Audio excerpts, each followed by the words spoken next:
ত্রয়োদশ জাতীয় সংসদের বাংলাদেশ জামায়াতে ইসলামীর নেতৃত্বাধীন বিরোধী দলীয় জোট তাদের মোট ৬৮টি আসনের বিপরীতে ১১টি সংরক্ষিত নারী আসন পাচ্ছেন। এর মধ্যে এনসিপি ও জাগপার ২ নেত্রীসহ ১০ জনের নাম চূড়ান্ত করেছে দলটি। শুক্রবার ১৭ এপ্রিল দলের এক সহকারী সেক্রেটারি এ তথ্য নিশ্চিত করে জানান, বাকি একজনসহ ১১ জনের চূড়ান্ত তালিকা ২০ এপ্রিল আনুষ্ঠানিকভাবে প্রকাশ করা হবে।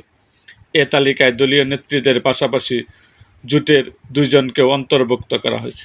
চূড়ান্ত তালিকায় থাকা ১০ জনের মধ্যে রয়েছে মহিলা জামায়াতের সেক্রেটারি নুরুন্নিসা সিদ্দিকী, সহকারী সেক্রেটারি মার্জিয়া বেগম, মানব সম্পদ ও আইন বিভাগের সম্পাদক অ্যাডভোকেট সাবিকুন নাহার মুন্নি এবং নাজমুন্নিসা নীলু।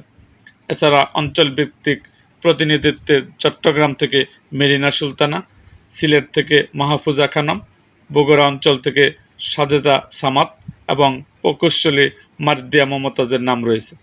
জোটের পক্ষ থেকে এনসিপির নেত্রী ডক্টর মাহমুদা মিতু ও জাগপার সভাপতি তাসমিয়া প্রধানকে মনোনয়ন দেওয়া হয়েছে।